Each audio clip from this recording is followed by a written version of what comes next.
Tony for a while, bro. Just chopping it up about money and wanting to lead the world better than what we found it. Yeah.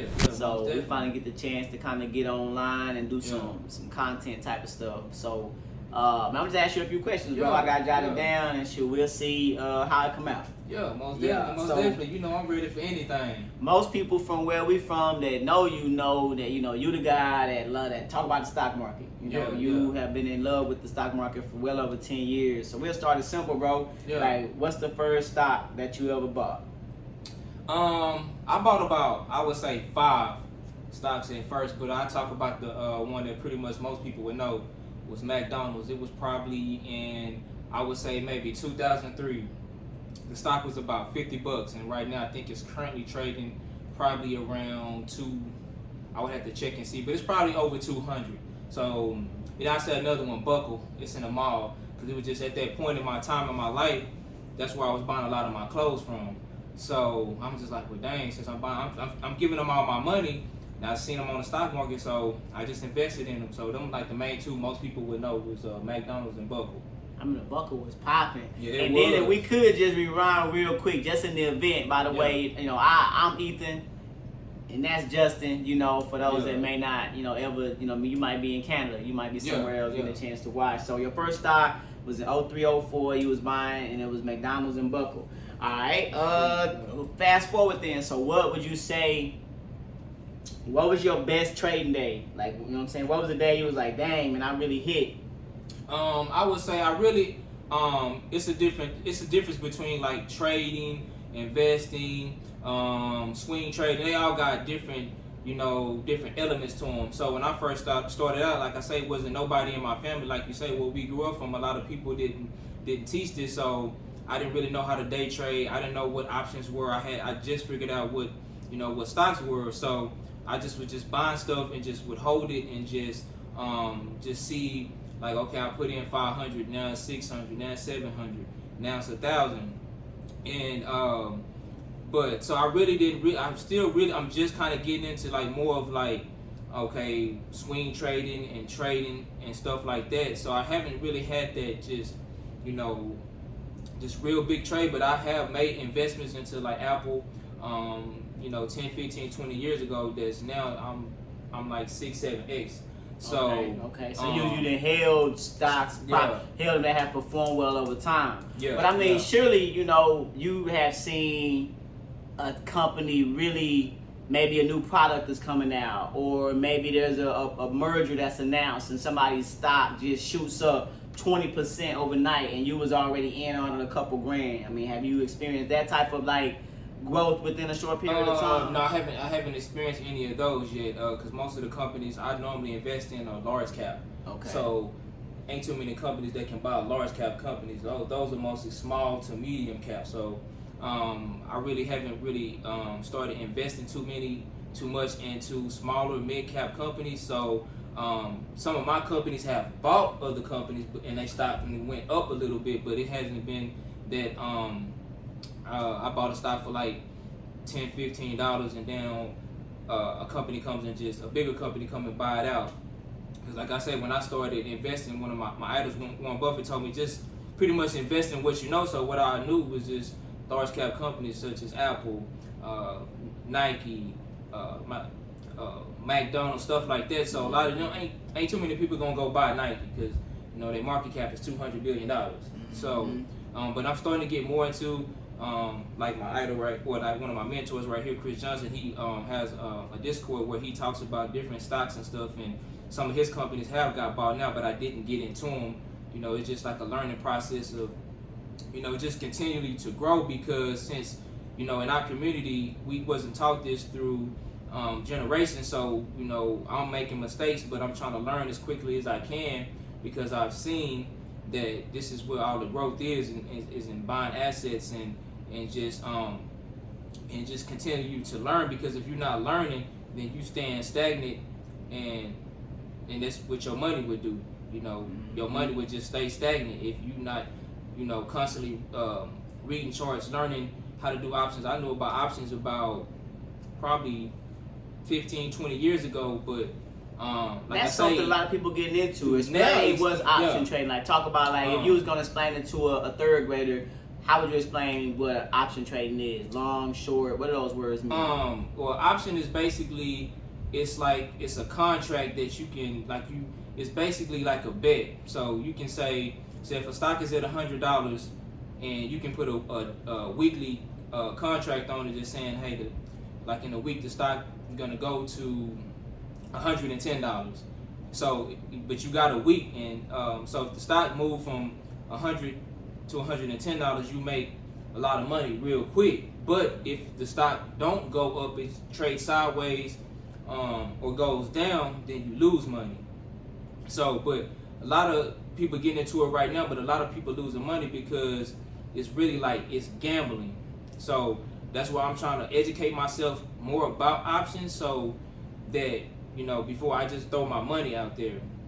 But it's basically just like a contract that you have, where it's I think Wall Street came out with it to just trying to hedge yourself, because if you can buy a company and then if the stock go down, you lose money. But if you buy option contract that you shorted, just say the stock is going to go down, so if the stock go down, then you make money. So it's kind of like it balances out. You lose money by holding the stock, and then you make money on options, so you really don't lose anything on the trade. So for example, if we could give it, so let's say for example you was somebody and you was like, okay, just let's say 2 weeks ago, Elon Musk, when let's say the conversations first became public and vibrant that he wanted to buy Twitter. Yeah. So you could trade an option by saying, I'm a bet the value of Twitter is going to increase because it's being discussed so much by Elon Musk. So you might take, let's just use an easy number. You might take $100, $500, and you're essentially betting that the value of the property going to go up. So you would have won that bet? Yes, you would have won that bet. Yeah. Okay. The contracts, they buy the stock. If the stock is valued at, let's say, Amazon $2,000, in the contract to be a little bit more than a stock that's valued less. Let's say Twitter like $45. Because the contracts they might average from on the $40, $50 stock, they might average maybe 50 cents to $1, where you go up into the Teslas and the Amazon, they contracts could be anywhere between $6, $5. Okay. So, and then you're gonna do on the contracts, you buying access to 100 shares. So if the contract is $1, you do 100 times $1, which the contract would be $100 for one option contract. So, but the options, like I said, I'm still kind of getting into them myself, so I really can't explain them that well. Right. Like I said, I know you can make money real fast doing them than just investing in the stock itself. That's cool. So man, like I said, we'll keep it moving in, because like the main thing is just a different type of conversation these days for brothers, as everybody, what they say, things just ain't the same for gangsters. Times is changing, young is aging, so you had different conversations. What about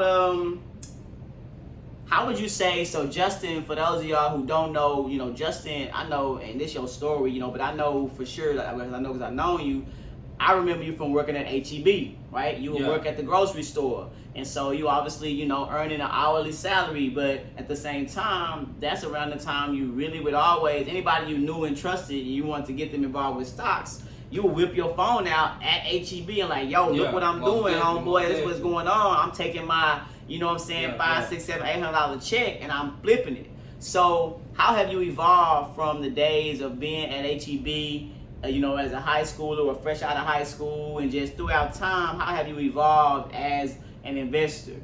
Man, I've evolved a lot. I'm not exactly where I want to be, but for there, I no longer currently work at HEB. I'm pretty much I'm self-employed at this time. So since then, I've gotten some investment properties. My portfolio's grown a lot more. I'm doing a lot of different other things, like right now, like Turo, Airbnb, just trying to get different revenues and streams of income. So within a couple of years, I can just pretty much, I won't have to rely on going to a 9 to 5. And but like I say, I should be a lot further than what I am. But that's just in life. Once you got to learn from making mistakes, and and just continue to grow, because I would say my biggest mistake is, like, I've always learned and pushed forward in investing, but I should have pushed a lot harder, because I should be a lot further. But like I say, these things just wasn't taught. Like I'm making mistakes, but you know, if some, like, let's say my mom or my grandparents taught me about investing, these mistakes I would make, because my daughter, my nieces, my nephews, you know, my friends, I try to, you know, explain to you guys, like, hey, you know, I would do things this way because I've seen and I made that mistake, and I'd just be like, hey man, I'm trying to look out for you. So but like I said, I've grown a lot. Like, my net worth is, you know, skyrocketed. You know, I'm getting close to I would say maybe a couple of years I should be touching $1 million. So you know, I've grown a lot. You talked about you named 2 ventures that a lot of people are getting really involved with, whether on the consumer side or on the money making side, and that's Turo and Airbnb. So give us your a highlight from each one of those. Your Airbnb, you being involved in Turo, and then a low light for what you experienced. And first of all, obviously many people know, but of course Airbnb, you can rent a house or a room out to people as you travel. Turo is that same situation, except you rent somebody's car. So you're involved. So give us your highlight and low light for each one of those different areas you're using to diversify your income. Yeah, man. Turo is like, I just started out by just throwing my car on there, and just with anything I've done a lot, just, hey, I'm gonna just throw myself out there. So it actually I actually like it. Like I said, I do rental properties and stuff too. Like, and this Turo is just, the highlight is just like with the shortage of cars right now we dealing with, it's just one of them things that you can have extra income coming in, and without having to do as much work as a lot of other things. So I'm like, Turo is one of my number one things I'm liking right now. I haven't yet got my first Airbnb, but I think I will like it more, because I won't have to, you know, put down like $20,000, $30,000, $40,000 down to have access to a property. I can. What you like about Turo? What I like about Turo is like, it's just it's just you it's very simple. You know, it's just, you clean your car, you wash your car, and then you put it on this platform, and then you get checks, you know. And if someone damaged your car, you know, as long as you take your proper pictures, you're gonna get reimbursed for it. So I got a car. My car note is $400. I made like $800 the last month I had my car on Turo. So, and it's simple, because like I say, because when you have rental properties, like you might get a call at 10 o'clock at night. Hey, the toilet won't flush. I got a leak in the roof. Just any refrigerator went out. Yeah, refrigerator went out. The AC ain't getting cold. Have you had any low lights with Turo since you've been using it? Like, have you had any, like, you know what I'm saying, people that rented your car that you was like, dang, fam, what you did? Not for me. You know, my mom got a car on Turo now. She done had a couple situations where people done deemed the car, but like I said, we took proper pictures, and Turo is gonna reimburse it for that. But not my car, not personally, but I've seen a lot of people have like some little down, you know, horror stories, but for the most part, like, this comes with anything you do, from a rental property to Turo to Airbnb, something's gonna go wrong. You just keep it moving, learn from it, and that's pretty much about it. Okay. So let's do this, man. I'm gonna do some rapid fire. So I'm gonna just give you a word, and you just give me your thoughts associated with that word, you know, based on just your ideology and how you live in your life. So I'm gonna start with just student debt relief. Man, student debt relief. I got almost 40,000 in student debt. I hope government can figure out a way, because that's what's keeping so many Americans down. I think some of my relatives, they from a European country, to where they have college paid for them, and a lot of they citizens are doing a lot better than American citizens because they're not drowned in debt. So hopefully America, the government, which I'm pretty sure not, because America is a business. For y'all that don't know, we ain't a country. America is a business. So at the end of the day, they want to get paid. So hopefully they can figure out something. But like I always just tell people, hey, just try to figure out how to get through college without any debt. So should the student debt be wiped away? Yeah, I feel like they can wipe away. Get it out of there. They can hit a few buttons and just say, hey, we just gonna wipe it out. All right, so I'm gonna go to my next word, and it's kind of similar to this based on the angle we took on that, and that's politics. What role the government play in this money making scheme? Shoot, they behind it all. So, as Americans, we have to get out here and re-educate ourselves because the government they don't care anything about us. So, because like I say, it's just a business, and America got to keep running. So, like I'm not really I don't do too much of the left, right, Democrat, Republican. I do me. They not gonna take care of me. They don't care about me. So I have to do what I have to do for me and my bloodline and my friends and my family, and that's pretty much it. Okay, I feel that. Let's end it on this then, man. Let's see. I'm gonna throw you a softball. Yeah, throw me a softball. Yeah, I'm gonna throw you a softball, man. Talk about your why. Let's go there. The why. Everybody have to have a reason because everybody want to get money. Everybody want to, you know what I mean? Everybody get, you have a lot of lower income people that would love to gravitate to the next class. Maybe you get your income tax every year, or you've had stimulus checks. People have ideas, but you got to have a reason why. So what drive you to, really be this focused about your money and how it's managed and changing, the trajectory of your bloodline? What's your why? Why you do that? I say it's two things. It was seeing my grandparents struggle. They worked their whole life, and both of them, worked 50, 60 years and get to retire. That's one. And then two, just like how everybody else is, just going through life. It's ups, it's downs. Where I've had jobs and I thought I was going up, and then hit a point. I would say it probably was 2001. Where I think I was working for Coke and HEB at the time. I was living in Houston, and I just hit it. I wasn't focused, and I didn't. I was just spending my money woo.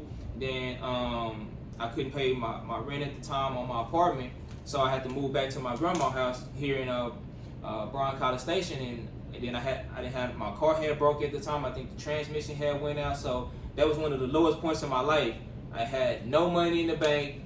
No car, no job, nowhere to go. But if my grandma did let me in, and I just said at that point, I said, man, I can't go another day in my life without having any money, without being secure, not knowing where my next paycheck was coming from. And then that day forward, man, I actually, quick story short, man. My mentors were just talking about it on their YouTube channel the other day.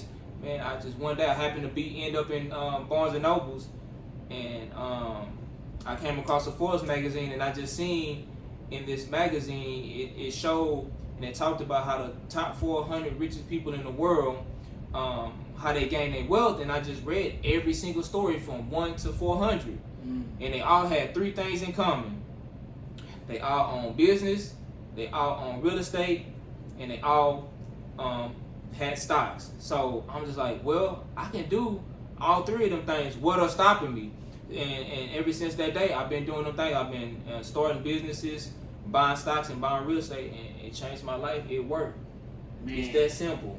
There you have it, man. Exposure, taking some time to learn a little bit, and then having that willpower. So, hey, man, it's good. I hope the people learn a little bit about you today, man. It's always a pleasure chopping it up with you. Ever since we really started getting to know each other better, you always had that same mentality, especially when it comes to getting money. So, man, appreciate you for chopping it up. Man, I appreciate you for stopping by, man, interviewing me. It's a good topic, man. We just gonna keep this going. This episode 1. We gonna have many more of these things. Yeah, man. So, hey, peace out.